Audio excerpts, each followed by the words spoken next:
Good morning, good afternoon, and good evening, everyone. My name is Eric Bush. I'm the CEO of Demand Driven Technologies and delighted to be your host for today's webinar. We really appreciate attendees from all around the world that have joined for this important session on fast-moving consumer goods and the demand-driven implications for that industry segment. Before we get started with Chad's presentation, a couple notes about our webinars. First of all, we do record these webinars, and you will be provided a link after the session so that you can access the recording kind of at your own discretion over the coming days. You can also share that link with other colleagues of yours who may find the material valuable and informative for their own space. As we are recording this and we try to keep audio quality at the highest level, everyone will be on listen-only mode. Doesn't mean that we're not interested in your questions. We quite are interested. So please use the question feature in your webinar control panel. It typically shows up on the right side of your screen. And whenever a question comes to mind during Chad's presentation, just go ahead and type that in. We'll keep track of those as we go through the session, and then there'll be time at the end of the webinar to cover off those key questions that all of you will be submitting. So again, please use that question feature. Delighted to have Chad presenting this key industry topic and the demand-driven implications for FMCG. This is an important space for us here at DD Tech. We have our largest industry segment is in consumer goods, so we thought it'd be timely to bring in Chad to talk about his perspective on how to bring demand-driven concepts into the fast-moving consumer goods space. Many of you know Chad personally and know of his work. He's a phenomenal thought leader in our space. He's got an amazing gift at being able to take very complex topics and packaging them in a way that's easy to digest and understand. So we're really thrilled to have him here for our webinar. So without further ado, I'm going to pass it over to Chad. And again, please use that question feature if you have questions as we go through the content. Chad, over to you. Thank you, Eric, and thank you for the opportunity to present today. This is a space that's near and dear to my heart. I've been involved with it in some way, shape, or form since about 1997. I have been in multiple facilities, multiple types of facilities in FMCG on 4 different continents. I've worked with companies that are anywhere from 50 million in the space all the way up to 50 billion. One of the things that I just like to share is that I haven't like kind of specialized in FMCG. I've been involved in a wide array of industries, and you can see here each one of these products is kind of put on a spectrum of volume and product complexity, and I've been involved with all of these things that you see in here. In fact, I've actually stood on that helicopter pad on the right. But one of the things I wanted, the point about this slide that I wanted to kind of convey is there are some things that do translate across all industries. Now, there's going to be some things that are more important than others in some of these industries, depending upon where they fall on the spectrum. And of course, I'm going to be over here on the left side of the spectrum today talking about those things. But just so you know, many of the things that I will talk about do translate over into the things on the right-hand side. So let's talk about what the typical FMCG environment really looks like. Now, one of the things that we know that FMCG is, it's predominantly stock. It's a make-to-stock orientation. Why is that the case? It's because it's very simple. The consumer, the customer, has a very low tolerance time. They expect to get these goods immediately. Yet these goods are not distributed, are not produced, and are not sourced immediately. In other words, there's a cumulative lead time chain that far exceeds the customer tolerance time. And whenever we have that, it forces industries or businesses into a basic make-to-stock orientation. Now that becomes important because that stock, all the purchased materials, the work in process, the distributed materials, they have to be well managed. Otherwise, the return on investment or return on assets suffers. Another characteristic of FMCG is a broadening range of SKUs, basically to chase emerging preferences. All right, so essentially what that comes down to is we have more and more SKUs. We might have, different type of toothpaste in 3 different types of packaging, things like that. We did a little bit of some research in preparation for one of our books, Demand-Driven Performance, and we looked at toothpaste, right? We said in 1965, both Colgate and Crest made each one type of toothpaste in one size of package. And fast forward to 2000, I think at the time it was 2013, and I think Colgate made 13 types with many different packaging derivatives, and then Crest made a whopping 42 different types with multiple packaging derivatives. So you can see that the world is changed dramatically, particularly in FMCG, as we try to chase all of the little preference niches. And what that essentially means is now we are in a make to stock orientation, but we have more stock positions that we have to manage carefully. We also see that competitive markets drive close-in promotion activity, and this creates a lot of volatile planning and supply scenarios for stock positions, and a lot of contention between marketing or sales and marketing and operations, where sales and marketing is saying, hey, our job is to go get sales, and why don't you guys just worry about making it? It's not that hard. And in reality, making stuff in FMCG, for the most part, is not a complex thing. The bills of material are relatively simple. The problem is we've got these long lead times, we've got all of these SKUs, and we've got facilities that were never designed to run that many SKUs in that short a time. And I'm going to touch on that later on, by the way. We also have seasonality. Seasonality affects many items, and even if it doesn't affect one item particularly, it probably does affect that item indirectly because other seasonal items may go through the same capacity. So that complicates our capacity, certainly complicates our space and stock plans. And another big characteristic in FMCG is that we have a heavy reliance on what we call demand planning for those end item requirements. We ultimately create a master production schedule, and we feed those high level demand requirements into MRP, and MRP then does its magic. Does its explosion, creates the dependent demand, and we're off to the races, so to speak. And most of our energy is all around how can we predict better. If you're involved in FMCG, my guess is that you are constantly hearing about ways to improve the forecast, ways to sense or know what the market's going to do better so that you can better try to line it up or line supply up.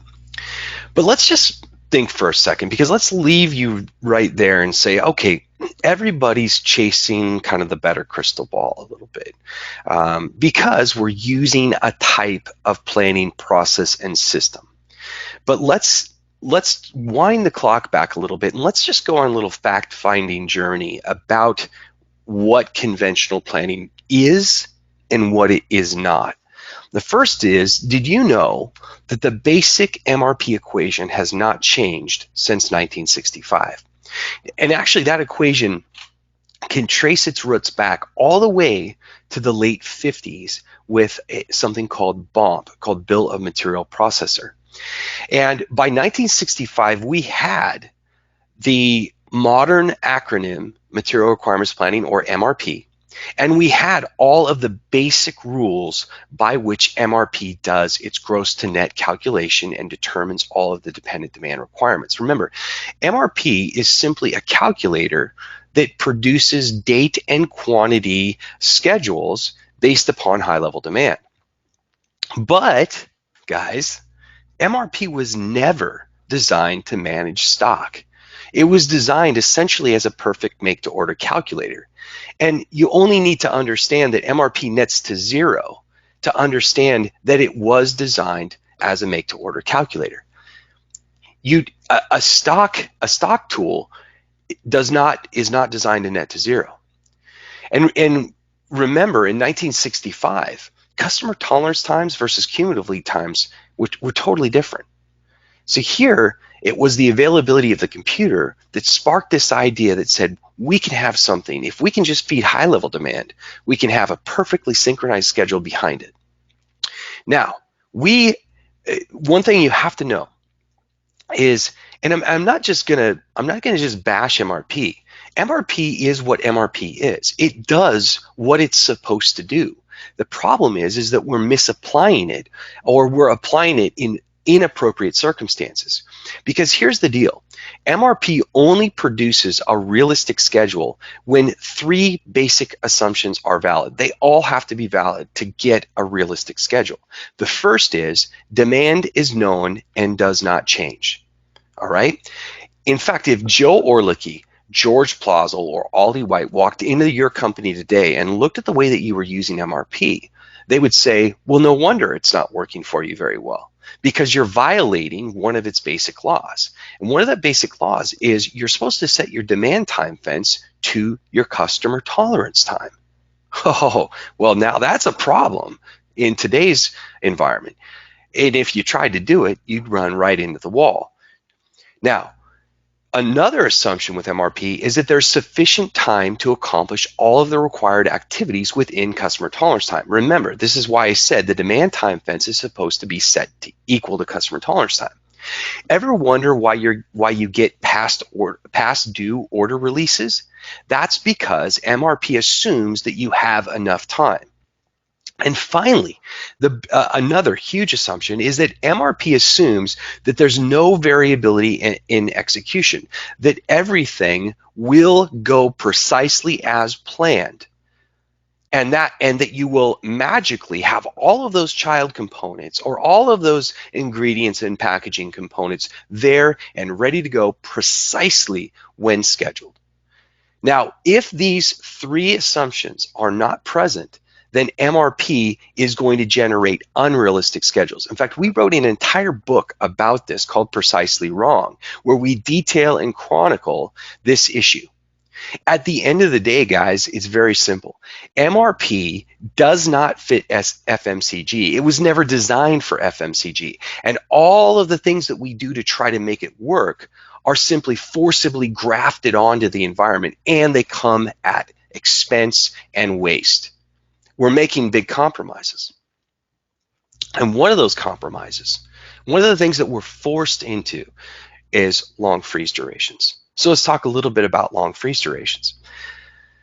We know that there's not enough time to perform all the tasks related to distributing, producing, and procuring the end item demand, okay, at maybe our regional locations or to our customers. In other words, the customer lead, once again, the cumulative lead time is much longer than our customer tolerance time. So what do?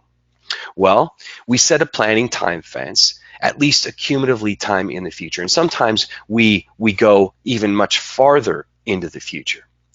And then what we do is we use demand predictions for that future period. So at least that cumulative lead time out or plus that cumulative lead time out into the future.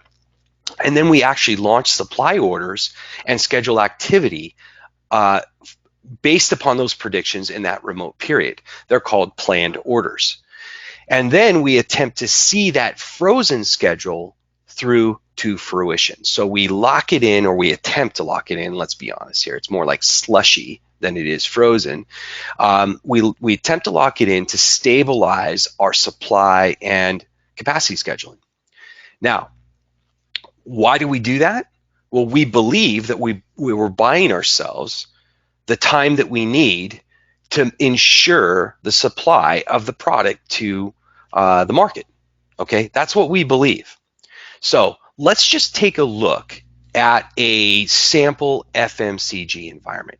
And I've been in a lot of these things, and pretty much every factory kind of has the same configuration. We've got some, let me put my pen on here. We've got some sort of mix or blend operation that feeds either one or a number of packaging lines, and then it goes to a shipping area, and then it's sent off to the distribution centers, okay? And of course, we've got our raw stocks or raw inbound material and our packaging material. We need both of those, right? We can't, if you don't have the packaging, you're out of luck. So this is kind of a basic FMCG environment, all right?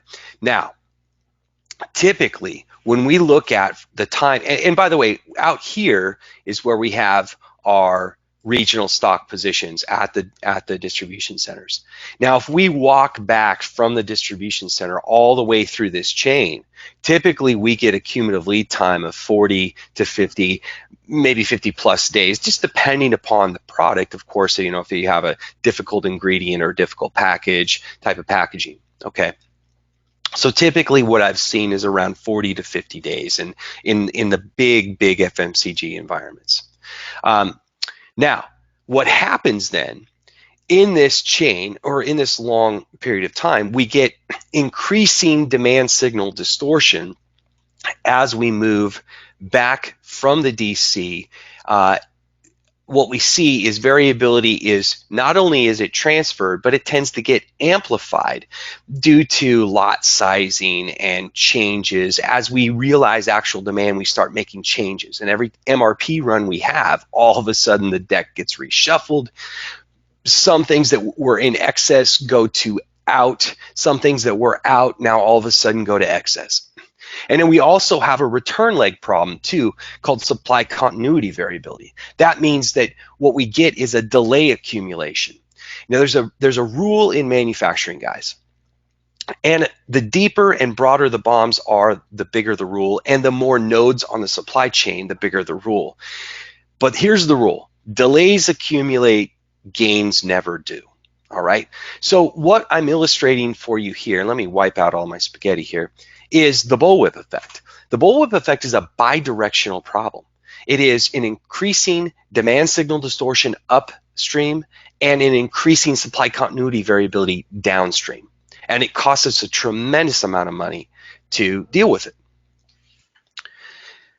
Now, and by the way, this kind of environment is typically called push and promote. And I even know people that have put one other P word on it called push, promote, and pray. So let's take a look at what we have to do to deal with this kind of configuration. Now, we said our cumulative lead times are 40 to 50, maybe in excess of 50 days. So what we have to do, and our customer tolerance time is much closer in. So what we have to do is we have to take that cumulative lead time and project out into the future. And typically what we've seen in the work that I've done in some major FMCG accounts is that they say at the end of our planning horizon, essentially we're looking at about a 50% accuracy on our forecast. And that's frustrating. They know it, but they don't see any other way to combat it because they have to at least get product inbound and moving and then manage the mess as actual demand becomes known. Now, what essentially we're doing here is we're not buying, we think we're buying ourselves time. We think we're doing ourselves a favor. What we're really doing is we're pushing our capability farther away from actual demand. And that creates some inherent effects or some natural effects. The first is too much inventory. Why? How do I know that? Is because if I'm planning 50 days out and I know that I'm 50% accurate, then I know that as I'm moving things through the system, I'm going to set those things aside and expedite new things in as I don't have enough of something else. Next is I get shortages. I get chronic and frequent shortages as this 50% is reconciled with this actual demand signal. Now all of a sudden I don't have enough, or I don't have the right stuff in the right place at the right time. Also, I know another effect, and this to me is an under-measured and it's an underappreciated effect. It's called costly expedites and schedule break-ins. The plant is constantly barraged with, I'm out, I need something, or something changed, we got to run this and not this. And then the planners look at it and go, well, we don't have the ingredients for that, and we certainly can't get the packaging in for another 8 days. And everything we do then is about trying to reconcile the mess that we know is going to happen when we load this signal in with what the market really wants. At the end of the day, the market doesn't care about what we predicted it wanted. It wants what it wants. And by the way, there's a bonus effect here. Lots and lots of spreadsheets. And I don't care what system you run, whether it's SAP, whether it's Oracle, SCM, whether it's Dynamics, you name the ERP system, the number one competitor against any ERP product is typically Microsoft Excel. And there's tons and tons of spreadsheets to try to reconcile and massage this. The problem with spreadsheets, guess what? They're error prone. I've never been in a business where there's a vice president of spreadsheets. There's absolutely no auditing or no kind of authority on spreadsheets. It's assumed that people set these things up and maintain them properly. So what are we missing here? The first is, why do we believe that the only way to improve our situation is to get a better crystal ball? Because there's three universal truths about forecasts. One, they start out wrong. Two, the longer the range, the more wrong they are. And three, the more detailed, the more wrong they are. These are three undeniable truths about forecasting. Next, why do we accept MRP's rules and assumptions as inviolate? This is one of the things that's just blowing me away. And I've been writing on it for 10 years now. For 50 years, we have treated the basic assumptions and MRP rules as something that was just a given. We didn't challenge them. Maybe what we need to look at is not just throw out MRP, but what we need is an amended set of rules that could attack the real problem, the real issue within MRP at a more fundamental level. And that brings us to demand-driven MRP. Demand-driven MRP doesn't say throw out MRP. Demand-driven MRP essentially says no, change or augment the MRP logic to fit in line with the emerging circumstances that we see in today's supply chains. Demand-driven MRP is a method to model, plan, and manage supply chains to protect and promote the flow of relevant information and materials. It is first and foremost, by the way, a make-to-stock solution, at least at some echelon of the supply chain, given the basic understanding that cumulative lead times far exceed customer tolerance times. It was first articulated as demand-driven MRP in 2011 with the release of Orlicky's third edition right here that Carol Patak and I wrote. By the way, 2020 we'll see the fourth edition of Orlicky's coming out. McGraw-Hill's asked us to update the book again. And then in 2016 we released Demand-Driven MRP, which went into much more depth about the DDMRP logic, and we're on version 2 of that. And by the way, version 3, nobody knows this, but I'll give it out to you. Version 3 is coming in a couple months, and it will be printed in full color. The publisher has finally said, you've sold enough books, we believe in it, now we're going to do it all in full color. And that's a big deal for us because color really makes it come to life. It's like the Wizard of Oz thing. Now, what is DDMRP? It's essentially, it's known and accepted terms from MRP, DRP, Lean, TOC, Six Sigma, but they're fused together. They actually work together through some basic points of innovation. There's 4 basic points of innovation. I'm not going to go through those today because I want to stay on task with FMCG. But basically, DDMRP can be best characterized as position, protect, and pull. Now, there's 5 components here. First, the positioning, and the first element, and there's a reason why it goes 1, 2, 3, 4, 5. It's meant to be done in a sequence. If you jump the sequence, it's not going to work like you think it will, or like you want it will, too. The first element is called strategic decoupling, and that is simply creating points of independence that are strategically positioned. All right. Remember, MRP is all about dependence. DDMRP, first and foremost, is about independence at certain points, but then we have dependence between those independent points. When we get into the protection aspect, once we choose those points, then we build levels of protection that make sense given certain factors. We also have the ability to dial up or down that level of protection based upon things that we know are going to happen, we plan to make happen, or naturally happen in the market. Then when we get to the actual pull aspect, we have our supply order generation component here, and then the way we manage open supply orders. In DDMRP, we carefully separate planning and execution. Planning is simply the process by generating supply order requirements against those decoupling point buffer requirements, whereas execution is about managing the open supply orders between the decoupling points. Some FMCG benefits, by the way, I've personally been involved in these situations. We're talking 98+% on time, lead time reductions in excess of 80%. I'm talking in one particular case, 52 days to 8 days, 14 days to 2 days. Typical inventory reductions we see are 30 to 50%. We also see a lot of cost decrease. And when I say cost, I mean expenses. This means less fast freight, less cross shipping, less third-party warehousing, less overtime. There are things that cost us a lot of money to try to make up for the effects that I talked about with long freeze durations that we can largely eliminate with DDMRP. And the other thing here is just the impact on people. Planners and buyers, it lines up with their intuition. Once they see it, they go, aha, I've been trying to do stuff like this for years. I have spreadsheets that tried to mimic some of these things, and now I have the visibility, and it's transparent. I understand why it's telling me what it is.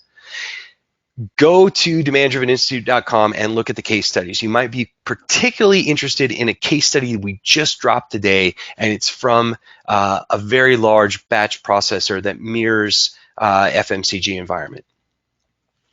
So now let's take our FMCG environment that we talked about today, and let's talk about that basic DDMRP design. The first thing I want to talk about is, of course, we're going to have stocks at the DCs. But the basic DDMRP design with a distribution network is then to have another buffer that we call the hub buffer. So a basic hub and spoke configuration, all right? And what you'll see here then is we're breaking up the lead time chains.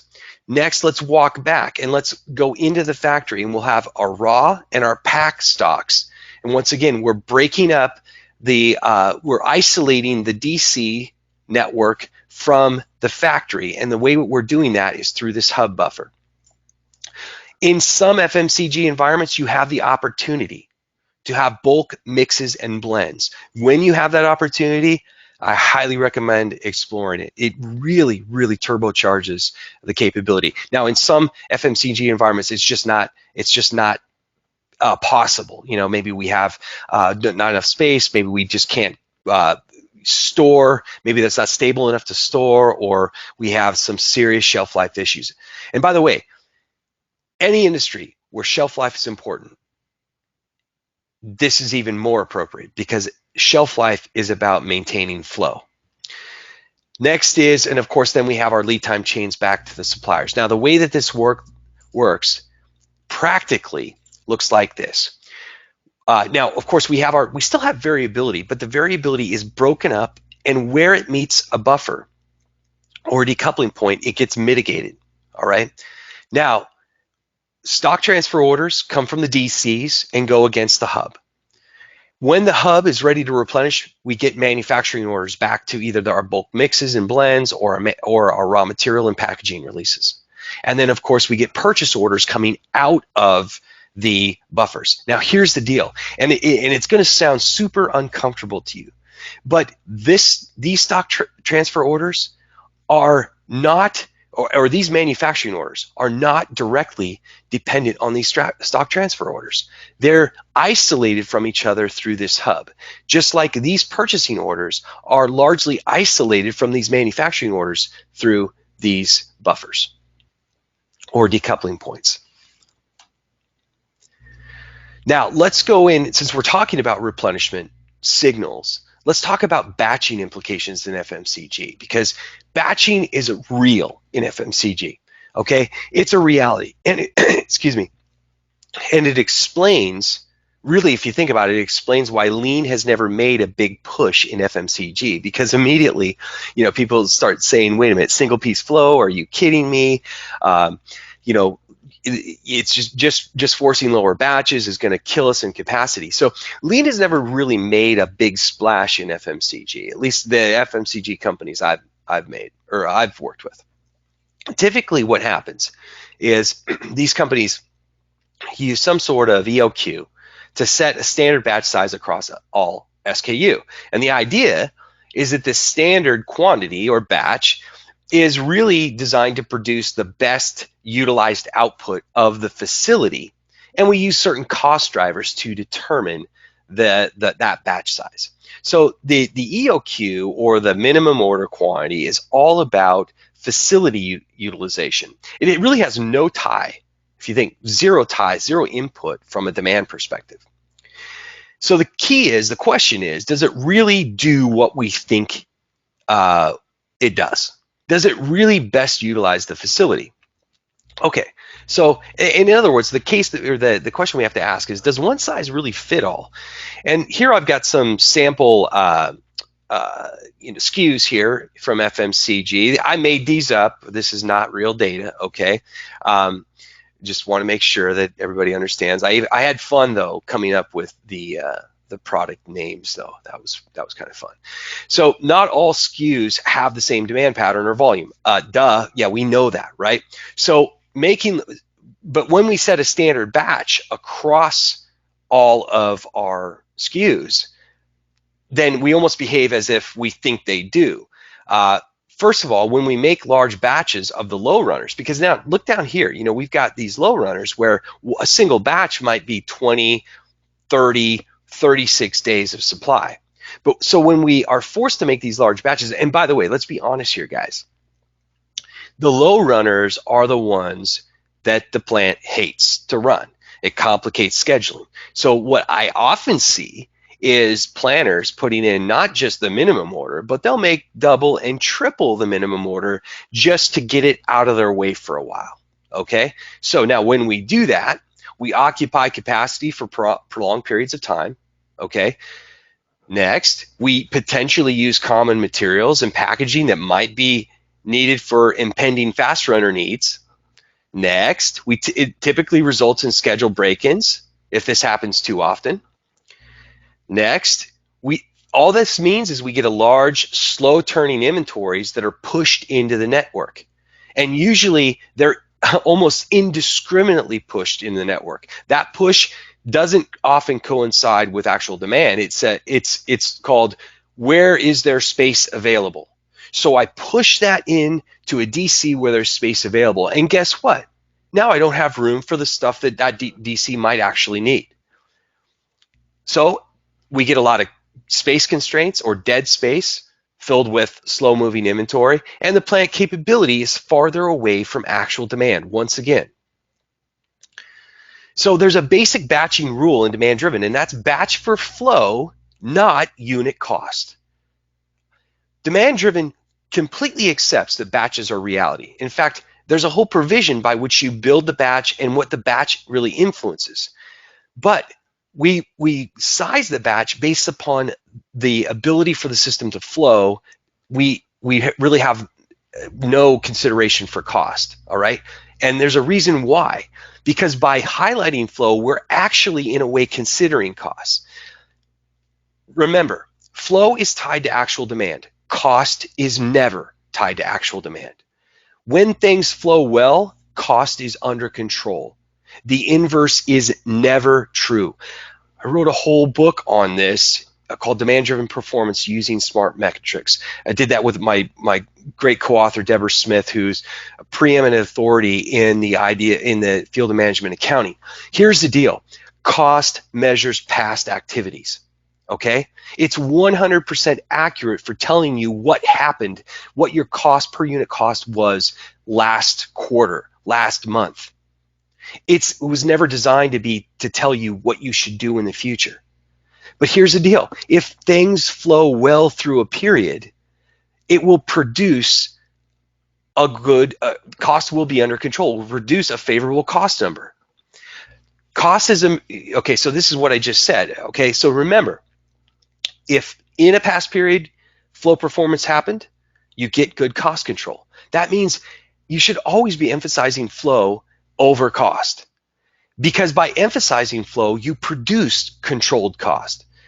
And nothing is ever truly utilized. No system is ever truly utilized without considering actual demand. The whole idea of throughput is that the market actually takes it. You can't just produce tons to a low unit cost number, and if you don't sell it, you weren't productive at all. What are the benefits of flow? Okay, look, George Plausel, one of the founding fathers of MRP. Okay, do you think the founding fathers of MRP didn't care about flow? MRP was all about flow. It was a way to calculate and synchronize so that flow could occur. And so in the second edition of Orlicky's Material Requirements Planning, he tells us, he lays down what's now become known as Plausel's Law. All benefits will be directly related to the speed of flow of information and materials. What does all benefits mean? When flow is occurring, service is consistent and reliable. That means typically revenue is maximized and protected. You know, when you have it available at the right time, guess what? The customer buys it. Inventories are also minimized when flow is occurring. Expenses, those extra expenses like overtime, premium freight, third-party warehousing, all of that is minimized when things are flowing well. And finally, cash. The cash flow is excellent too, because the cash flow mirrors the rate of flow to the market. When you add up all of this, it means that when I emphasize flow, I get true return on investment maximization. Okay, so the protection and promotion of flow is directly correspondent to the protection and promotion of return on investment. The invert with cost, that's not the case. So let's return back to batching. What does batching for flow mean in DDMRP? Well, DDMRP deals with certain issues. So the green zone of a DDMRP buffer is influenced by the minimum order quantity. Okay, so if I look at a range of SKUs here, and I see like I've got a minimum batch of 10,000 applied to all SKUs, one of the things I see is that minimum batch is tiny in comparison to this big high mover buffer, but it's huge in comparison to these low runner buffers. The idea here is with batching for flow is you don't want to turn a non-bottleneck into a bottleneck. So you can't just set up all the time. So we realize that there has to be a balance, a good balance with batching, but not for cost, but for capacity. So in what we see here is these batches then influence the DDMRP buffers, and the order minimums then affect the green zone. And what we see is stuff that's way out of alignment here, and it's even out of alignment here. So instead, when we bring DDMRP logic to bear, what we can do is we can set variable batches or variable batch sizes. We can actually increase batches on high runners while we decrease batches on low runners. Now, what are we doing? We're essentially trading setups, right? We're negating the additional setups for these smaller batches, and we are for these larger batches in the high runners. Now, what does this do? It reduces the number of setups due to break-ins. We don't have as many break-ins then. And in this particular example, it lowers the total average inventory also. And here is the real big effect. It better aligns network space usage to actual market consumption rates. See, today when we're using this static batch, let's go back here. We have all of this average inventory over here. It's inflated, it's bloated, it occupies space, and our space isn't aligned to the way that the market really pulls through. Instead, let's set a variable batch, and in this particular case, we set 3 different batch sizes based upon rate, And we see a much better alignment of the space that we're going to have to the actual market without an increase in setups and with actually lower inventory. Now let's move to, and I'm sorry, I'm going fast, but I want to try to get through everything. Let's go to our sequencing considerations. Typically in FMCG, we have some real limitations with regard to sequence. It could be an allergen sequence, a color sequence, things like that. And we know that sequencing dramatically complicates scheduling capacity, and it reduces overall plant responsiveness. All right.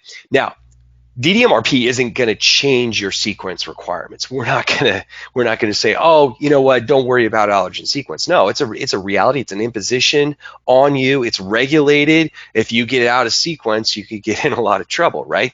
But we're going to give you a tremendous amount of visibility on the sequence that you've probably never seen before. Because one of the things that DDMRP does is, first of all, it uses something called planning priority to give you, that uses color and percentage. The color is a general reference of priority, and the percentage is a discrete reference of priority, so you can compare between SKU 1 versus SKU 2.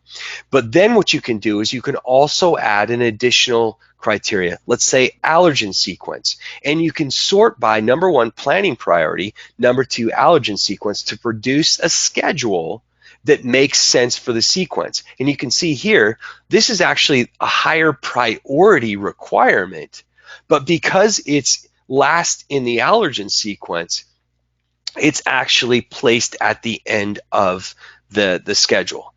So let's just say we had 4 allergen categories and they have to go 1, 2, 3, 4. Even though this is requiring, this has the highest priority, we would default to the allergen sequence because we want to try to preserve as much capacity as possible on this particular, let's say, mixed blend operation.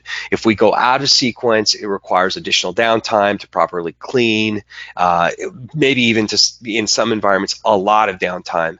And so this is just a way that DDMRP gives you a great natural visibility into sequence. Let's talk a little bit about seasonality and promotions. Now, one of the things that, if you remember back of this 5 components of DDMRP, I talked about dynamic adjustments. You can dial buffers up or down. And so DDMRP though, and of course you can use forecast to say, you know, we think there's going to be a huge uplift in the market due to this promotion or due to this seasonal issue. Okay, fine. Or to an event even. That's fine. DDMRP doesn't say don't forecast. And if you are hearing me that say forecasts have no value, forget it. That's not what I'm saying. What I'm saying is forecasts have no value in supply order generation. Forecasts have a real value in determining what the buffer configurations should look like. So we don't tie predictions or forecasted uplift to supply order generations. But what we do tie it to, what we do allow those things to affect, is the buffer size through a lever that we call demand adjustment factor. And buffers, we flex buffers up or down in anticipation of planned campaigns or seasons. When you begin to use the demand adjustment factor, it may or may not result in a supply order. Eventually, it will probably trip a supply order.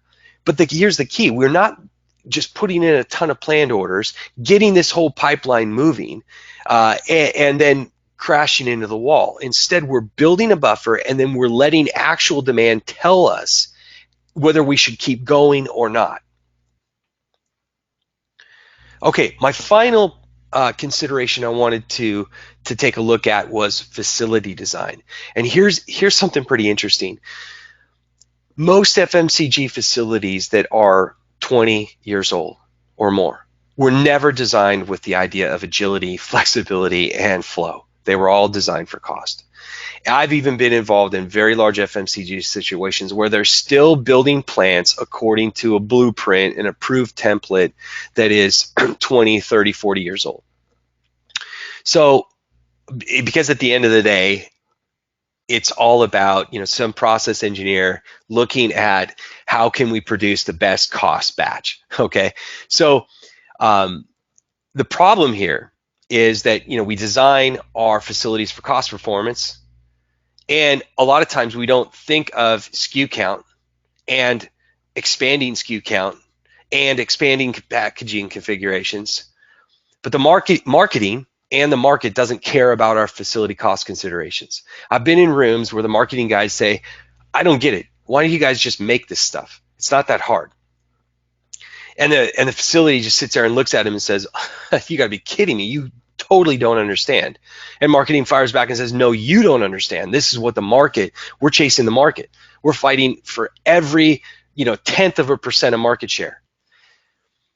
SKU count is exploding. We've already talked about that. Product life cycle is getting shorter than ever, and close-in promotions are happening more frequently. FMCG needs more flexible capability to keep pace with the market while minimizing working capital commitments. That's a need. We all know it. We can all admit it. So that means that brings us to a basic rule. You've got to design for flow, not for cost, guys. Because if you design for flow, you get two benefits. You get actual market performance, better market performance, and you get effective cost control. Let's take an example here. And this kind of mirrors a project I worked on, one of the world's largest powders plants. Let's say we have 3 different products, each with 3 different packaging sizes. We've got green powder, blue powder, yellow powder. Okay, and we have the triangle, the circle, and the square packaging configuration. Okay, seems like a pretty simple environment. Our facility is designed for one optimal batch size, so we've got this big mixing vessel, and one flexible packaging line is in the design. So we've got 3 packaging lines, but one of those packaging lines can run all of it, and the others specialize in triangle and square. Now the facility, because of the one containment vessel, or the one mixing vessel, it can only run one type of product at a time. All right, now we can package the heck out of stuff, right? We can package in all kinds of configurations. And now adding new products, though, dramatically complicates the picture, right? So if I put in a red powder or a purple powder or, a black powder, whatever it is, it's going to be an issue. It's going to further complicate the problem. So here's the deal. How do you design for flow? Well, one idea might be, if you look at the packaging line, you go, the packaging line is actually pretty flexible. Let's take a look at the mixing or blending operation. Now, we have the same capacity. What if we had 4 mix and blend vessels that were connected to the packaging line? We'd have the same amount of capacity in terms of total volume, but we'd have a lot more flexibility.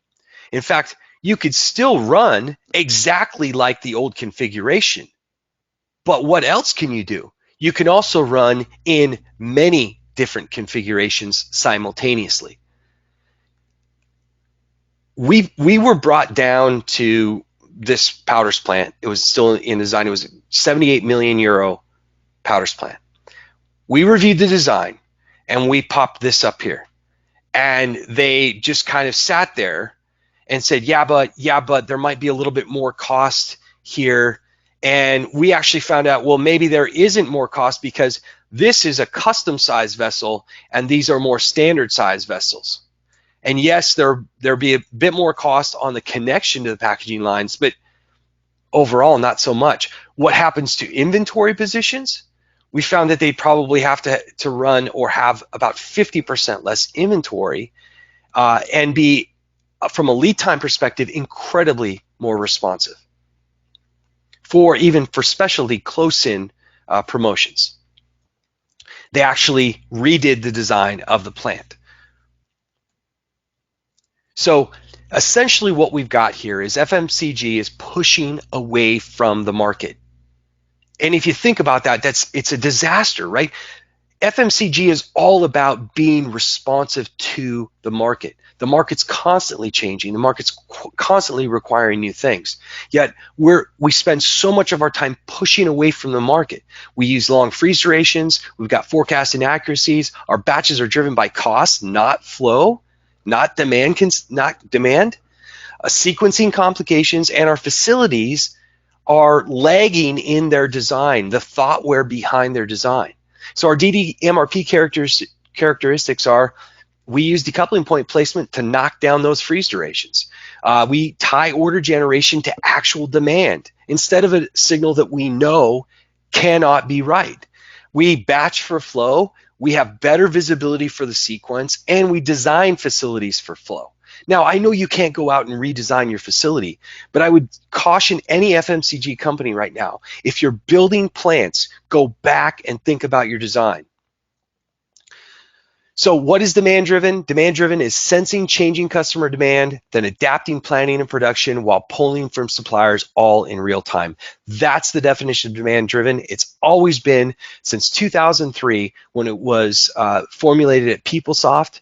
And my co-author, my partner, Carol Patak, was the vice president of manufacturing and distribution industries there.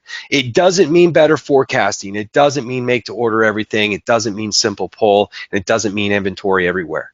Now, you just drank from the fire hose here. So where do you start? Okay. First of all, there's tons of videos, free videos and downloads at demanddriveninstitute.com. Sign up for a free membership to gain even more content behind our on-demand membership section. Another thing, take the Demand Driven Planner program. We put over 5,000 people through the program, and many of those people have been in very, very large FMCG companies, and there are active DDMRP, major DDMRP implementations and pilots happening across the board in major FMCG companies right now. If you want more information on the program, just go to Demand Driven Institute and click on the Demand Driven Planner tab under the Education tab to find out more.